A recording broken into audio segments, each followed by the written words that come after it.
Hello বন্ধুরা, আজকে আমি তোমাদের সঙ্গে শেয়ার করব পটলের একটা রেসিপি। তো দেখো, পটলের বোঁটাগুলোকে প্রথমে আমি ভালো করে দুদিকটা কেটে নিয়েছি। নিয়ে একটা ছুরি দিয়ে ওপরে খোলাগুলো একটু পরিষ্কার করে নিচ্ছি চেঁচে। এই খোলাগুলোকে আমি ভালো করে ছাড়াবো না, জাস্ট এরকমভাবে চেঁচে পরিষ্কার করে নেব ছুরি দিয়ে। প্রত্যেকটা পটলের খোসাগুলোকে আমি এইভাবে চেঁচে নেব, খুব ভালো করে পরিষ্কার করে নেব। তারপর ভালোভাবে আমি এগুলোকে ধুয়ে পরিষ্কার করব। এখন তো পটলের সিজন, সবাই জানো। তো পটল এখন প্রচুর পরিমাণে পাওয়া যাবে। তো পটলের নানান রকম রেসিপি আমি তোমাদের সঙ্গে শেয়ার করব। দেখো, পটলগুলোকে আমি ভালো করে ধুয়ে পরিষ্কার করে নিয়েছি। এবার এই গ্রেটারের মাধ্যমে ভালো করে একটু গ্রেট করে নেব। আর খুব মিহি করে হচ্ছে গ্রেটটা। আসলে আমি আজকে বানাচ্ছি পটলের ছেঁচকি।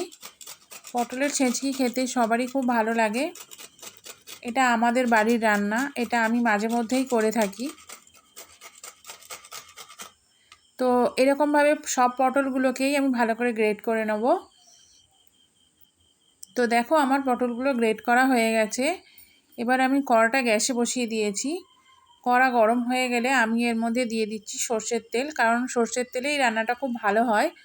আর সর্ষের তেলটা গরম হওয়ার পরে আমি এখানে দিয়ে দিয়েছি কালো জিরে আর একটুখানি কাঁচা লঙ্কা কুচিয়ে দিয়েছি। এবার ঝালটা তোমরা যে যেরকম খাবে সেরকমভাবে দিও। কাঁচা লঙ্কাটা একটু ভাজা ভাজা হয়ে যাওয়ার পরে আমি এখানে 4 থেকে 5 কোয়া রসুন ভালো করে ছোট ছোট টুকরো করে নিয়েছি, নিয়ে সেটা দিয়ে দিয়েছি। ওটাকেও একটুখানি ভালো করে ভেজে নেব। তো এইগুলো ভাজা হয়ে যাওয়ার পরে আমি ওই গ্রেট করে রাখা পটলটাকে এর মধ্যে দিয়ে দিচ্ছি। দিয়ে খুব ভালো করে নাড়তে হবে।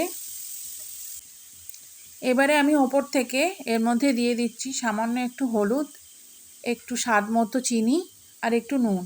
এটাতে এমন কিছু বেশি মশলাপাতিও লাগে না, কিন্তু এটা রান্না হয়ে যাওয়ার পরে এটা দিয়ে অনেকটা ভাত খেয়ে নেওয়া যায়। গরম ভাতের সঙ্গে দারুণ যায় এই পদটা। আর পটল যেহেতু এখন নতুন উঠছে, তো এর টেস্ট একটু অন্যরকম হয়। তো তোমরা বাড়িতে কোনো সময় বানিয়ে দেখো, আমি আশা করছি তোমাদেরও খুব ভালো লাগবে। তো দেখো, এখানে পটলের ছেচকিটা আমাদের প্রায় রেডি হয়ে গেছে। আর এই রেসিপিটা কার কার ভালো লেগেছে তারা অবশ্যই আমার চ্যানেলটাকে একটু সাবস্ক্রাইব করে দিও, একটু লাইক কমেন্ট করে দিও। তো দেখো, আমাদের পটলের ছেচকি পুরো রেডি গরম ভাতে পরিবেশন করার জন্য। ভিডিওটা দেখার জন্য থ্যাংক ইউ।